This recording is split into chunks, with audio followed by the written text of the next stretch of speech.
자, 네, 계약의 효력 내용을 좀 볼까요? 먼저 칠판을 좀 봅시다. 자, 아까 계약의 전 과정을 고찰해 봤을 때 갑도 출연했고 을도 출연했다. 그러니까 이런 무슨 계약이 되는 거죠? 어떤 서로 출연했다 그러면 유상계약. 그 다음에 갑이 부담하는 채무하고 을이 부담하는 채무가 이제 주고받고의 관계, 그러니까 결련성이 있다. 그럼 무슨 계약? 이건 쌍무계약이라고 그래요. 일단 그 키워드를 반대로 기억하시면 안 돼요. 하여튼 서로 출연했다. 갑도 재산을 내놨고 을도 재산을 내놨어요. 그럼 쌍무라고 말하시면 안 됩니다. 쌍무 계약이 되려면 반드시 어떤 단어가 꼭 나와야 돼요? 결련성. 자, 결련성의 뜻을 좀 파악을 해볼 텐데 먼저 이런 책으로 어딜 보냐면 272페이지 와봐요. 자, 272페이지 맨 위로 올라가시면 쌍무 계약의 의의라고 되어 있는데 찾았어요? 자, 거기를 먼저 읽어보시기 바랍니다.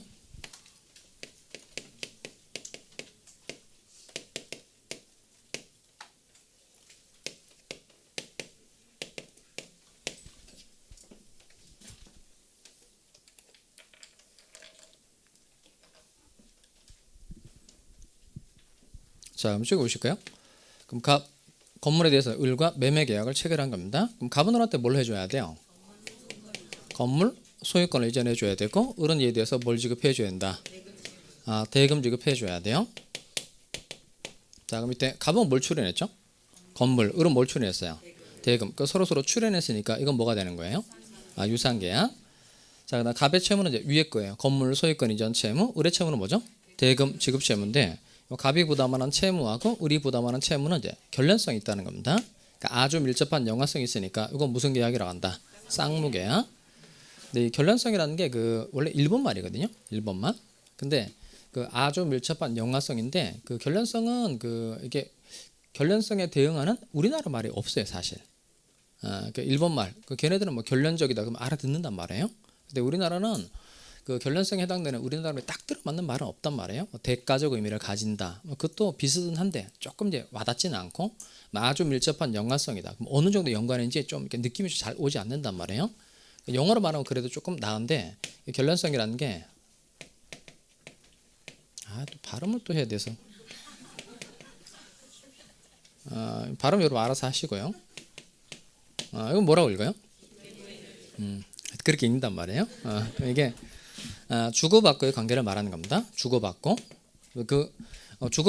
주고받고의 관계라는 것도 먼저 성립상의 결련성, 성립에 있어서의 주고받고의 관계, 그다음 이행상의 관계, 그러니까 이행상의 결련성, 이행에 있어서의 주고받고의 관계, 그다음 존속상, 존속에 있어서 주고받고의 관계를 말하는 겁니다. 자, 그러면 먼저 성립상의 결련성부터 좀 읽어보도록 하겠어요. 밑에 내려오시면 쌍무계약의 특질에서 결련성, 기억, 성립상의 결련성 찾았어요? 거기를 차근차근 읽어봅니다.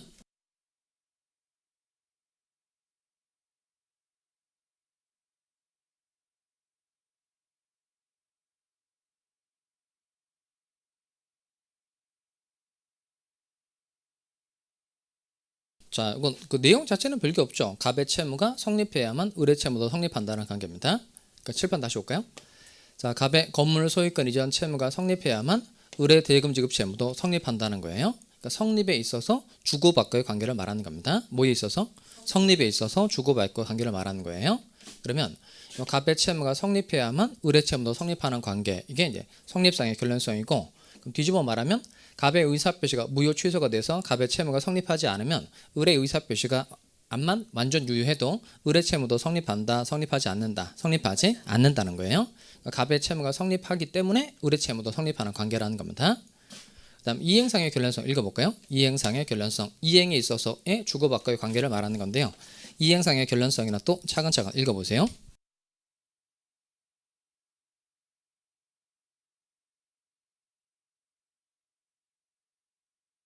말은 좀 되게 어렵지 않게 되어 있죠. 자, 그럼 이쪽에 와봐요. 그럼 이 사람이 건물 소유권 하나도 이전하지 않고 을에게 매매대금 지급해달라 이렇게 청구를 한 겁니다. 그럼 갑이라는 사람이 소유권 이전했어요, 안 했어요? 안 했죠. 그러니까 을이라는 사람도 너도 소유권 이전 안 했으니까 나도 대금 지급하지 않겠다라고 말할 수 있다는 겁니다. 이게 이제 이행상의 결련성인데 갑이 이행을 하면 을도 이행을 하는 관계라는 거예요. 다시 갑이 뭘 하면? 이행을 하면 을도 이행을 하는 관계니까 갑이 이행하지 않으면 을도 이행하지 않아도 된다는 겁니다. 요 이행상의 결론성에서 나오는 제도가 이렇게 동시이행의 항변권이라는 겁니다. 무슨 항변권? 동시이행의 항변권. 자, 그다음 존속상의 결론성은 또 내용 의미는 똑같아요. 존속에 있어서 주고받고의 관계를 말하는 겁니다. 존속상의 결론성 디귿번 찾았어요? 자, 존속상의 결론성이라 읽어보시기 바랍니다.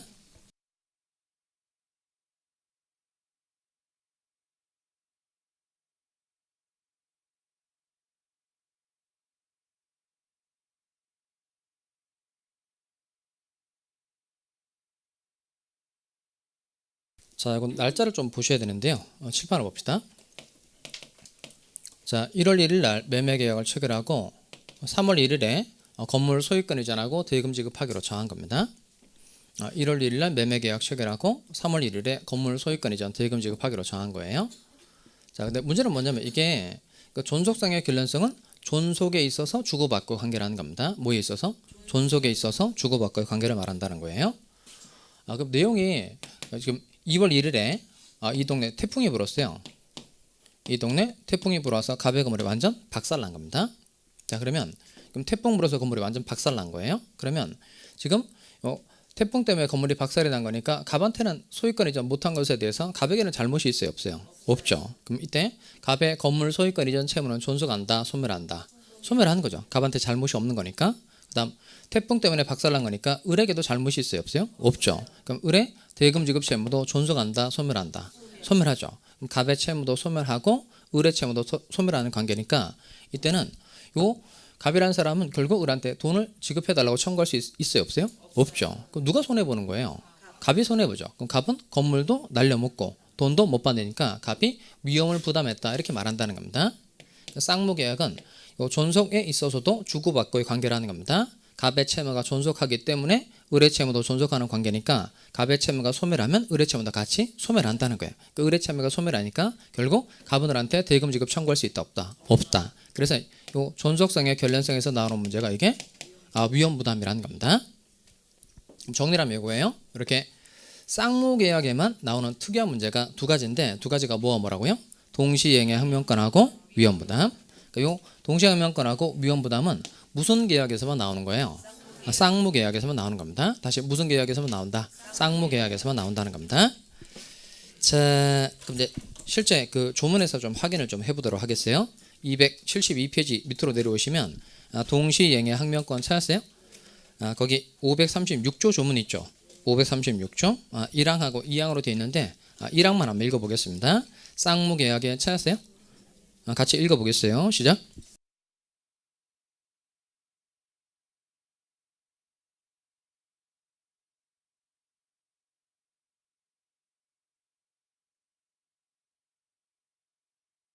자, 일단 앞에가 무슨 계약이라고 되어 있어요?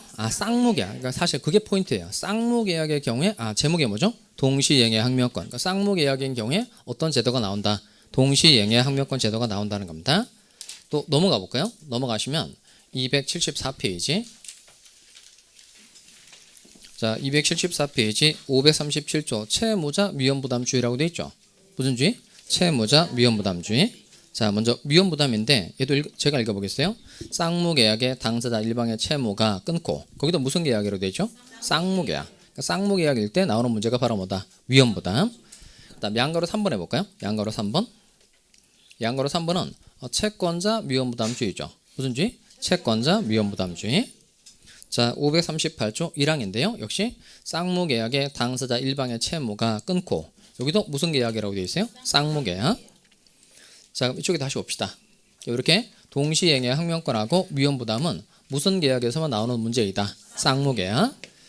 그래서 쌍무계약의 반대말이 뭐죠? 결론성이 있으면 쌍무계약, 결론성이 없으면 편무계약이라고 하죠. 그럼 편무계약인 경우에는 동시항명권 문제 생긴다, 안 생긴다? 안 생긴다는 거예요. 자, 그럼 다시 정리를 이제 해결해 요 그림 이제 봅시다. 그럼 이때 대금 지급을 기준으로 하면 갑의 이름 뭐예요? 대금 지급을 기준으로 하면 갑은 그 사람 채권자, 채무자. 갑은 건물 판 사람이니까 을한테 매매 대금 지급해 달라라고 요구할 권리를 가지고 있는 사람이죠. 이 사람 뭐다? 채권자. 그다음 대금 지급에 대해서는 을은 어떤 사람이에요? 을은 채무자가 되고 그 다음에 건물 소유권 이전을 기준으로 할 때 을의 이름 뭐예요? 건물 소유권 이전을 기준으로 하면 을은 채권자가 되는 거고, 건물 소유권 이전을 기준으로 할 때 갑은 어떤 사람이 되는 거예요?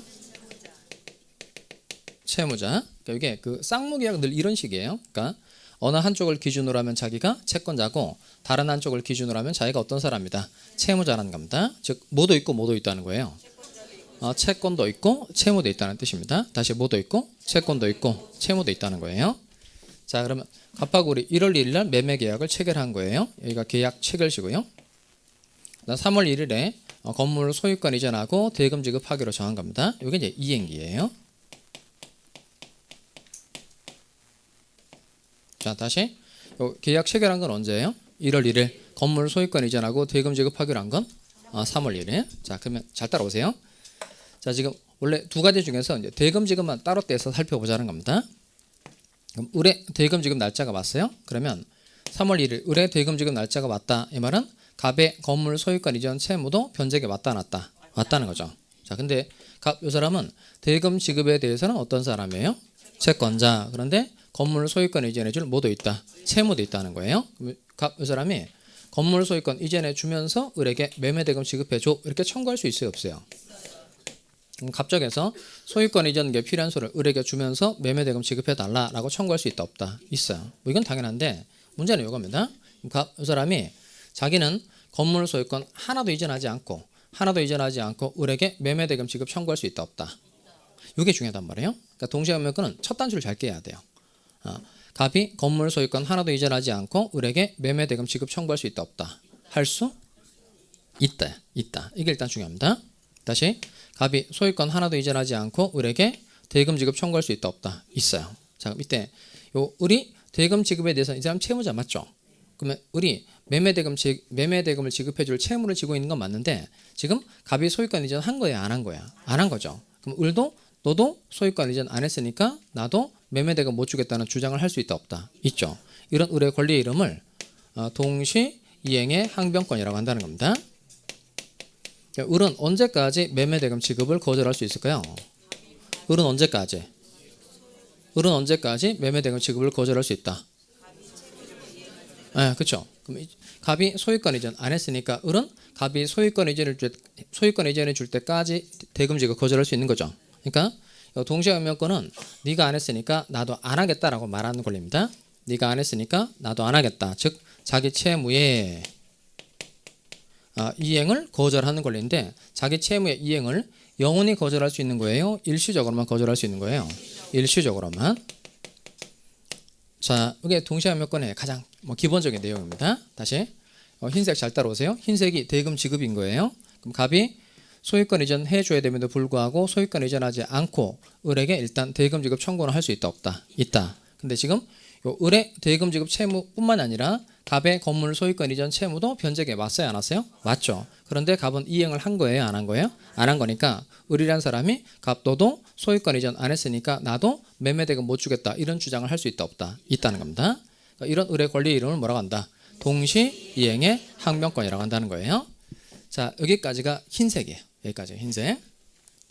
자, 다음 이거 이제 노란색은 뭔 것 같아요? 노란색은 건물 소유권 이전 말하는 겁니다.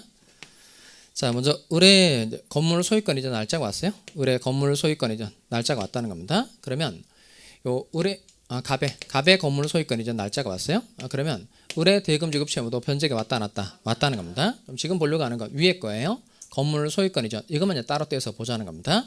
그러면 건물 소유권 이전에 대해서는 을이 채권자 맞죠? 근데 을은 한편으로 대금 지급해 줄 뭐도 있다? 채무도 있다는 거예요. 그럼 3월 1일에 을이라는 사람이 매매 대금을 지급해 주면서 갑에게 건물 소유권 이전해 줘 이렇게 청구할 수 있어요, 없어요? 할 수 있다, 없다? 있죠. 다시 요 을이 매매 대금 지급하면서 갑에게 건물 소유권 이전해 줘 이렇게 청구할 수 있다, 없다? 있죠. 그러면 이 사람이 동시행명권 주장할 수 있을까요, 없을까요? 할 수 있다, 없다? 없죠. 이게 흰색하고 노란색이 다르죠. 그러니까 흰색하고 노란색이 다른 점이 있는데 어디가 달라요? 그러니까 흰색은 갑이 소유권 이전하지 않고 을에게 대금 지급 청구를 한 거고, 노란색은 을이 매매 대금 지급하고 갑에게 소유권 이전 청구를 한 거니까 둘은 내용이 같다, 다르다? 달라요. 그러니까 동시행명권이 성립하려면 동시행명권의 본질은 네가 안 했으니까 나도 안 하겠다고 말하는 권리죠. 근데 여기는 이제 보니까 지금 을이 자기 채무를 이행한 거니까 갑이라는 사람이 을 보고 네가 안 했으니까 나도 안 하겠다 이런 말을 할 수가 있어요, 없어요? 없죠. 그러니까 여기서 알 수 있는 내용은 동시행명권이 성립하려면 상대방이 반드시 자기 채무를 이행하고 청구해야 된다. 이행하지 않고 청구해야 된다. 이행하지 않고 청구를 해야 내가 동시행명권 행사할 수 있다는 겁니다. 여기까지 이해돼요? 자, 그럼 이번엔 을이라는 사람이 이번에 매매대금 지급하지 않고 매매대금 하나도 안 주고 갑보고 먼저 소유권 이전해 달라 이렇게 청구할 수 있어요, 없어요? 할 수 있다, 없다? 있어요. 그 다음 다 똑같아요. 갑이라는 사람이 소유권 이전해 줄 수도 있죠. 대신 소유권 다 이전해 주고 나면 갑은 을로부터 매매대금 지급받기가 어렵다는 겁니다. 그러니까 매매대금 지급받기 위해서 소유권 이전을 거절해야 될 필요가 일단 갑에게 있고, 그 다음 갑의 건물 소유권 이전 채무뿐만 아니라 을의 대금 지급 채무도 변제에 맞다 안 왔다? 맞죠. 그런데 을은 이행을 한 거예요, 안 한 거예요? 안 한 거니까 갑도 무슨 주장할 수 있을 것 같아요? 너도 너도 대금 지급하지 않았으니까 나도 건물 소유권 이전 못하겠다 이런 주장을 갑이 할 수 있다, 없다? 있다는 겁니다. 자, 그러면 요 갑은 언제까지 건물 소유권 이전을 거절할 수 있는 거예요? 을이 대금 지급해 줄 때까지, 즉 자기 채무의 이행을 일시적으로만 거절할 수 있다는 겁니다. 자기 채무 이행을. 그러니까 을도 일시적으로 거절하는 거고 갑도 일시적으로 거절하는 거예요. 자, 그러면 동시행명권이 뭐예요? 그럼 요 흰색 그림대로 따라오시면 됩니다. 요가 채권자가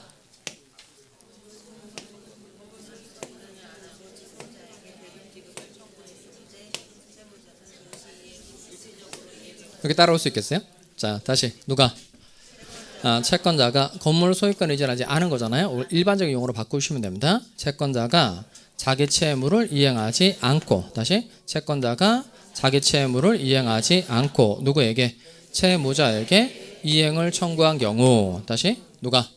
채권자가 자기 채무를 이행하지 않고 채무자에게 이행을 청구한 경우 누구는? 채무자는 일시적으로 자기 채무의 이행을 거절할 수 있다 이겁니다. 다시 누가?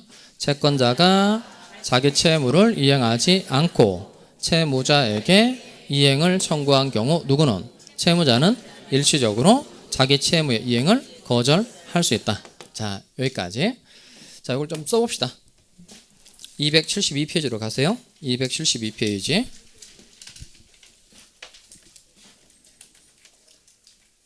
점 2번 동시행의 항명권 찾았어요?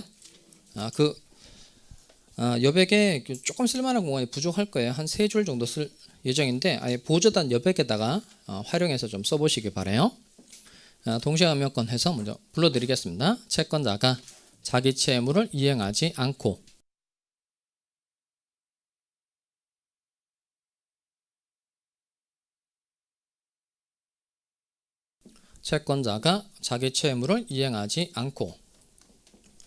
그다음 채무자에게 이행을 청구한 경우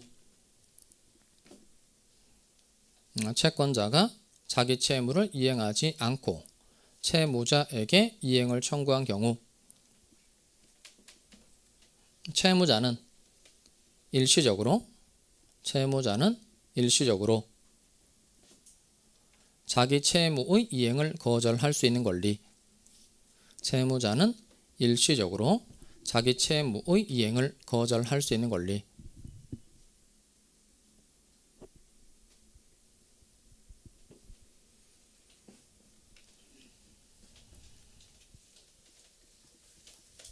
자, 본인이 쓴 거 이제 확인해 봅시다. 천천히 확인해 보죠. 본인이 쓴 거 읽어 봅시다. 시작.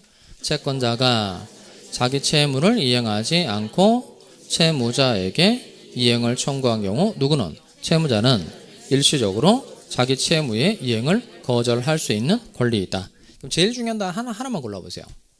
제일 중요하다고 생각되는 단어 골라보면 뭘까요? 거절이에요. 거절. 그러니까 요 동시행명권 제도의 본질은 자기 채무의 이행을 거절하는 데 포인트가 있는 겁니다. 자, 그럼 몇 가지 질문을 드릴 테니까 칠판 이제 오세요. 자, 동시이행의 항명권에서 항변한다는 건 주장한다는 뜻입니다. 자, 그러면 동시이행의 항변권이란 쌍무계약의 양채무를 동시에 이행할 것을 주장할 수 있는 권리이다. 그럼 O예요, X예요? 동시이행의 항명권은 쌍무계약의 양채무를 동시에 이행할 것을 주장할 수 있는 권리이다. OX? 이건 X가 되는 거야. 그러니까 그 수업 시간에 들을 때 끄떡끄떡 문제 풀 때 흥 하고 자기 마음대로 푸는 거란 말이에요. 그러니까 이게 그 표현은 동시행의 항명권이라고 되어 있기는 한데 요 을이라는 사람이 갑이 소유권을 의지하지 않고 을에게 대금 지급 청구를 했어요. 그럼 을이 야 우리 동시에 하자 이렇게 주장한 게 아니죠.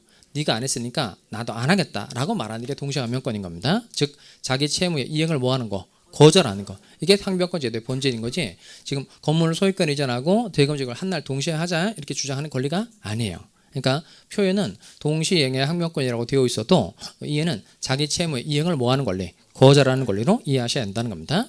그러니까 아예 쌍무계약에 있어서 이행 거절권 이렇게 만들어주면 좋은데 용어를 그렇게 안 만들었으니까 이것대로 쓰기는 이렇게 쓰고 이해는 이렇게 따로 이해하셔야 된다는 겁니다. 그래서 다시 채무자는 끝에 자기 채무의 이행을 뭐 할 수 있는 권리다. 거절. 조금 더 쉬운 거 드리도록 하겠어요. 그럼 7번 다시 와서 자 그럼 쌍무계약의 각 당사자는 자기 채무를 이행하지 않고 먼저 상대방에게 이행을 청구할 수 있다. O예요, X예요. 다시 쌍무계약의 각 당사자는 자기 채무를 이행하지 않고 먼저 상대방에게 이행을 청구할 수 있다. OX? O. 그러니까 이 사람 소유권 의지하지 않고 을에게 대금 지급 청구할 수 있죠. 을도 대금 지급하지 않고 갑에게 소유권 이전 청구할 수 있다 없다. 있다는 겁니다. 이렇게 쌍무계약의 각 당사자는 서로 자기 채무를 하나도 이행하지 않고 먼저 상대방에게 이행해 달라라고 청구는 할 수 있어요 없어요? 있어요. 거기에 또 의에 또 나온단 말이에요. 의를 외우면 또 문제가 많이 풀려요. 동시항명권 앞에 뭐라고 썼죠?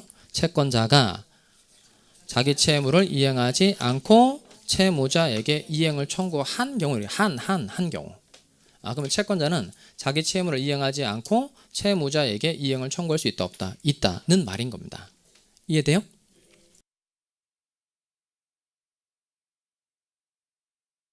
자, 그 다음에 또 7번 올까요? 동시항명권은 갑이 행사하는 거예요? 을이 행사하는 거예요? 둘 다 행사할 수 있는 거예요. 둘 다 할 수 있죠. 그러니까 갑도 동시항명권 행사할 수 있고 을도 동시항명권 행사할 수 있단 말이에요. 근데 문제는 뭐냐면 이게 그 갑이 행사하는 거냐 을이 행사하는 거냐 이렇게 물어보면 그냥 둘 다 행사하는 거다 이렇게 하면 좋은데 이제 한 사람만 골라보세요. 채권자가 동시항명권 행사하는 거예요? 채무자가 동시항명권 행사하는 거예요? 그 갑도 동시항명권 행사하고 을도 동시항명권 행사하는 거 맞죠? 근데 채권자의 지위에서 동시항명권 행사하는 거냐 아니면 채무자의 지위에서 동시항명권 행사하는 거냐 이겁니다. 채무자의 지위에서 동시항명권 행사하는 거죠. 흰색 봐봐요. 채권자 갑이 그다음 자기 채무 이행하지 않고 을에게 대금 지급 청구를 한 겁니다. 그럼 대금 지급에 대해서 채무를 지고 있는 을이 동시항명권 행사하는 거죠. 그다음 노란색의 경우에 건물 소유권 이전에 대해서 채무를 지고 있는 갑이 동시항명권 행사하는 겁니다. 이해하시겠어요?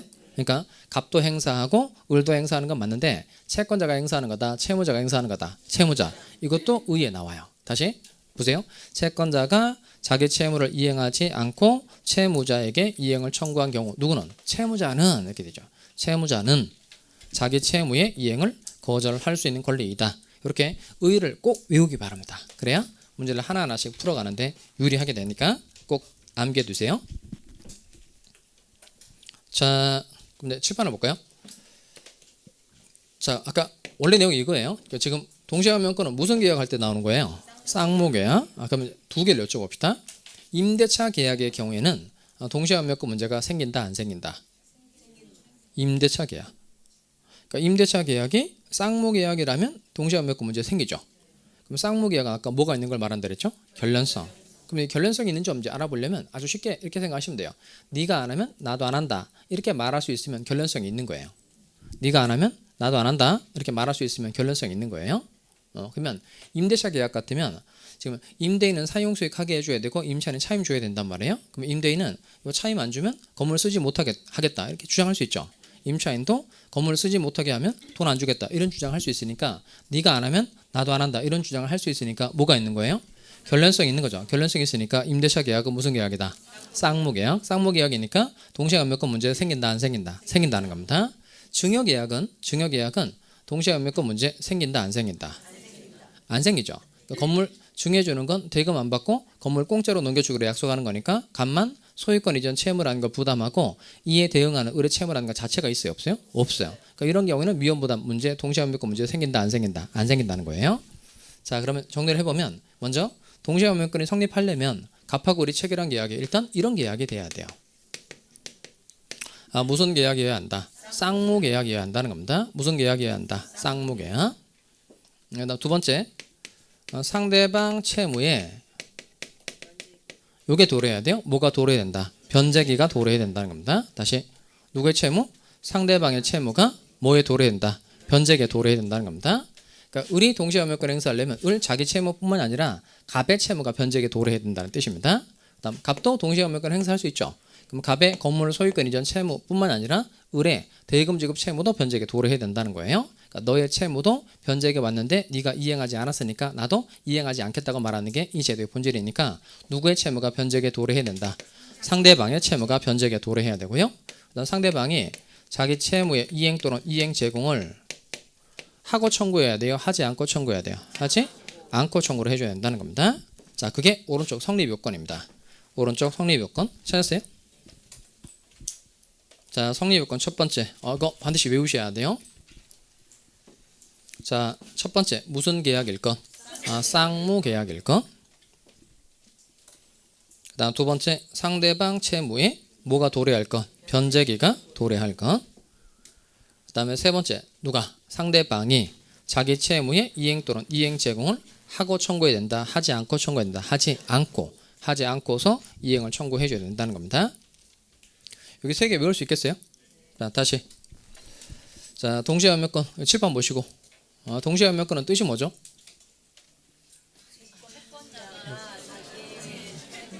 저 지금까지 뭐 한 거예요? 다시.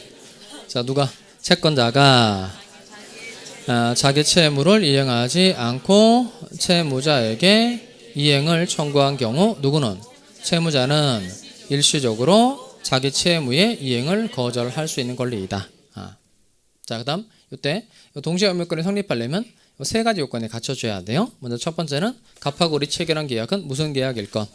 쌍무 계약일 것. 두 번째 상대방 채무의 변제기가 도래할 것. 그 다음 세 번째 상대방이 자기 채무의 이행 또는 이행 제공을 하지 않고 청구할 것. 자, 그럼 칠판 다시 봅시다. 자, 이번에는 이제 빨간색은 소송을 말하는 소송. 자, 그러면 갑이라는 사람이 을을 상대로 대금 지급 청구 소송을 제기한 거예요. 뭘 제기했다? 대금 지급 청구 소송. 그럼 이때 소송을 제기한 사람은 누구예요? 갑이죠. 그럼 소 제기한 갑의 이름 뭘까요? 소를 제기한 사람은 원고 이렇게 말하고 소 제기당한 을은 뭐라 그러죠? 그 사람은 피고. 자, 요 대금 지급 청구 소송은 이제 A라는 판사에게 사건이 이제 맡겨진 겁니다. 자, 그러면 이때 내용이 요거예요. 지금 요 A라는 판사가 대금 지급 청구 소송을 이제 맡은 거예요. 그 문제는 지금 원고의 이행 청구 소송에서 이제 요 을은 일단 뭐가 있어요? 동시염유권이 있죠. 그럼 이때 요 을은 자신이 가지고 있는 동시염유권을 주장해야 판사가 고려해 줄까요? 아니면 주장하지 않아도 고려해 줄까요? 먼저 좀 따져봐야 될 건 뭐냐면 이 판사가 법에 대해서 잘 알아요, 몰라요? 잘 알죠. 그러니까 매매 계약은 쌍무 계약이고 건물 소유권 이전하고 대금 지급은 동시행하게 있다는 거 판사가 안다 모른다? 당연히 알죠. 을에게 동시행유권이 있다는 거 판사가 또 알아요, 몰라요? 알아요. 그러면 을이 동시행유권을 주장해야 판사가 고려해 주느냐, 아니면 이 사람이 전문가니까 을이 주장하지 않아도 고려해 주느냐, 이런 문제가 생긴다는 거예요. 그럼 주장해야만 고려해 줘요? 주장하지 않아도 고려해 줘요? 주장해야 돼요. 이게 재판의 본질 때문에 그래요. 재판의 본질. 그러니까 판결은 원래 원피고 너네들은 사실을 말하랍니다. 원고 피고 너네들은 판사인 나한테 사실을 말하라요. 사실을 말하라. 그러면 법을 적용해서 내가 결론을 내려주면 이게 판결입니다. 그러면 갑은 말했어요, 안 했어요? 갑은 대금 지급 청구 소송을 제기하는 소장을 이제 판사한테 법원에 제출한 거니까 갑은 말했다, 안 했다? 말한 거예요. 그 을도 말해야 돼요, 가만히 있어야 돼요? 을 말해야 되죠. 그 을은 판사 앞에 와서 뭔 말을 해야 돼요? 그러니까 자기한테 그 주장해야 되는 건 뭐냐면 그 판사한테 와서 울거나 그러면 안 돼요. 말해보세요, 이렇게 변론 해보세요. 그러면 대부분 울잖아요. 계약 체결하게 된 경위에 대해서 이렇게 우는데 그 뭘 얘기해야 되냐면 이거 얘기해야 돼요. 요거 요걸 외우고 있다가 꼭 말해야 됩니다. 즉 갑하고 나하고 체결한 계약은 무슨 계약이다? 쌍무 계약이다. 그다음 나의 채무뿐만 아니라 갑의 채무도 변제기에 왔다. 갑의 채무도 변제기에 왔다. 그런데 갑이 자기는 하나도 이행하지 않고 나에게 대금 지급 청구를 하고 있는 거다. 이 세 가지를 주장해야 됩니다. 요 세 가지를 주장하면 이게 요건 사실이기 때문에 요건 사실을 반드시 주장해야 돼요. 그러니까 을이 동시행명령권을 주장하면 판사가 그 사실을 고려해 준다, 안 해준다? 해줘요. 그러니까 판사는 판결문으로 말하는 사람이니까 을이 동시행명령권을 주장했어요. 그러면 판사는 어떤 판결을 할까요? 이거 어차피 건물 소유권 넘어가야 되고 대금 지급이 이루어져야 되죠. 그러니까 서로 너네들 이행하라 이렇게 판결해 준다는 겁니다. 이걸 상환 이행 판결이라 그래요. 상환.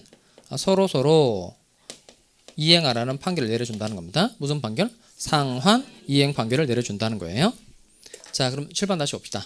이렇게 원고의 이행 청구 소송에서 피고가 동시행명령권을 뭐하면? 주장하면 법원은 어떤 판결한다? 상환 이행 판결을 한다는 겁니다. 갑의 대금 지급 청구 소송에서 을이 뭘 주장하면? 동시행명령권을 주장하면 법원은 어떤 판결한다? 상환 이행 판결. 자, 그 다음에 오른쪽에 와서 위헌부담 좀 봅시다. 위헌부담 273페이지 위헌부담 찾았어요? 자, 거기는 먼저 좀 필기를 먼저 좀 하고 갈까요? 점 3번 위헌부담 땡땡 하시고 점 3번 위헌부담 땡땡. 자, 먼저 위헌부담 옆에다가 1번 쌍무계약에 있어서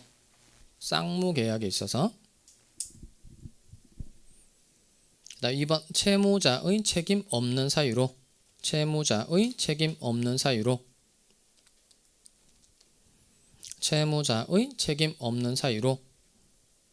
후발적 불능이 되었을 때 생기는 문제. 쌍무계약에 있어서 채무자의 책임 없는 사유로 후발적 불능이 되었을 때 생기는 문제. 후발적 불능이 되었을 때 생기는 문제. 자, 쓰셨어요? 자, 그럼 본인 쓴 거 읽어봅시다. 시작. 쌍무계약에 있어서 채무자의 책임 없는 사유로 후발적 불능이 되었을 때 생기는 문제. 이게 바로 뭐다? 이게 위헌부담 문제라는 겁니다. 자, 이걸 그 사례 가지고 좀 간단하게 좀 해보겠어요. 과거에 이제 기출됐던 내용인데 사례 보고 이런 게 위헌부담이구나. 그다음 위헌부담이 문제가 되기 위해선 전제 조건 이 세 가지가 필요하구나. 그 정도 정리하시면 돼요.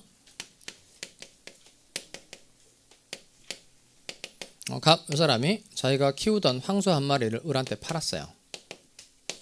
그럼 갑은 을한테 뭘 해줘야 되죠? 황소 팔았으니까 이제 황소 인도해 줘야 되고 그 다음에 을은 이에 대해서 뭐 줘야 돼요? 대금 지급해 줘야 되죠. 그럼 이때 황소 매매 계약 체결한 건 1월 1일입니다. 그 다음에 그 황소를 인도해 주기로 한 게 3월 1일이에요. 자, 그런데 황소를 인도해 주기 전에 2월 1일이라고 할까요? 2월 1일 인도를 해주기 전에 이 동네 홍수가 났어요. 홍수로 황소가 떠내려간 겁니다. 자, 그러면 황소 매매 대금 얼마나 할까요? 황소 한 마리의 값은 확인할 길이 없어서 한 1,000만 원이라고 합시다. 자, 그러면 황소 한 마리에 대해서 1,000만 원의 매매 계약을 체결했고, 근데 인도를 해주기 전에 홍수로 이제 황소가 떠내려갔다는 겁니다. 그 사실관계 이렇게 나오면 그 사실관계를 그 이상하게 생각하시면 안 되고 안타깝게 생각하셔도 안 돼요. 뭐 소가 막 떠내려가는데 막 이렇게 생각하시면 안 되고, 지금 이제 홍수로 유실이 됐다는 거잖아요. 그러면 두 가지 중에 뭐가 불가능하게 됐다는 거죠? 그러니까 황소 인도가 불가능해졌다는 겁니다. 그러면 요 불가능해진 황소 인도를 기준으로 이름 붙여야 돼요. 불가능해진 채무를 기준으로 이름 붙이는 겁니다. 그럼 갑의 이름 뭐죠? 갑은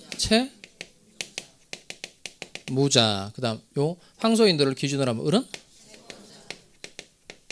채권자예요. 자, 그러면 뭘 해주기 전에 인도로 해주기 전에 홍수로 유실이 됐다는 거예요. 그러면 인도적 그랬으니까 이거 원시적 불능인가요? 후발적 불능인가요? 후발적이죠. 그러니까 원시적 불능이 되려면 계약 체결하기 전에 건물이 전부 화재로 소실해버려 없다. 이런 게 원시적 불능이고, 여기는 1월 1일에는 황소 인도가 가능했다가 나중에 불가능해진 거니까 원시적 불능이다, 후발적 불능이다.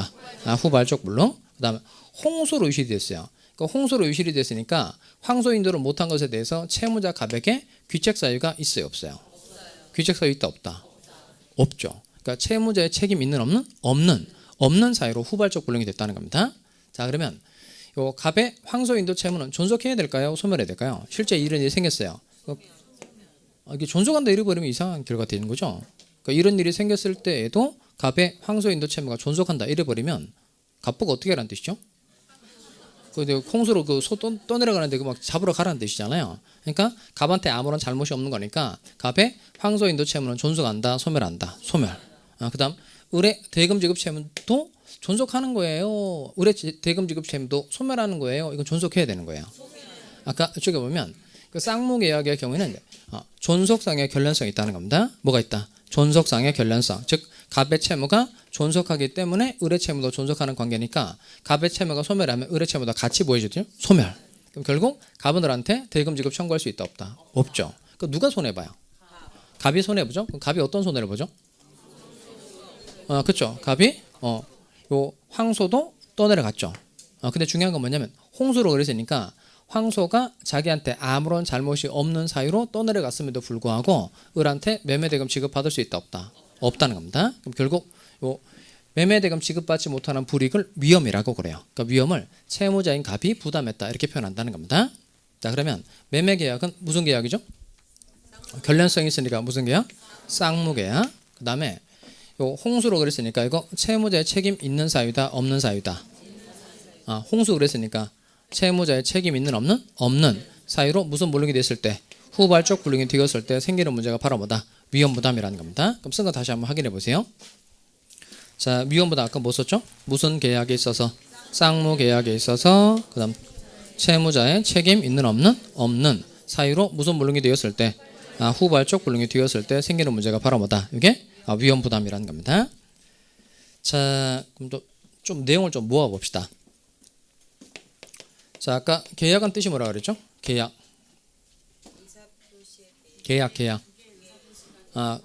그 법률행위는 단독행위도 있고 계약도 있고 합동행위도 있다 그랬잖아요. 그 계약은 그냥 두 개의 의사표시가 뭐 하는 경우? 대립하는 경우. 계약이 성립하는 모습으로 세 개 돼 있죠. 세 개 뭐 있었죠? 계약 성립의 모습으로 민법전에 규정되어 있는 거. 계약 성립의 모습으로 민법전에 규정되어 있는 게 세 가지잖아요. 먼저 이거 큰 거 자꾸 생각 안 나죠?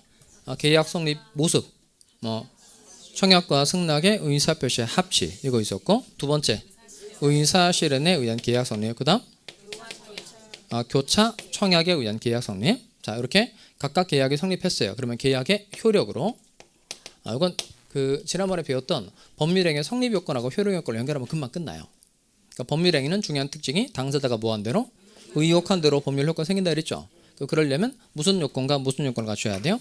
성립 요건과 효력 요건을 갖춰야 돼요. 성립 요건에 세 개 있었잖아요. 세 개 뭐죠?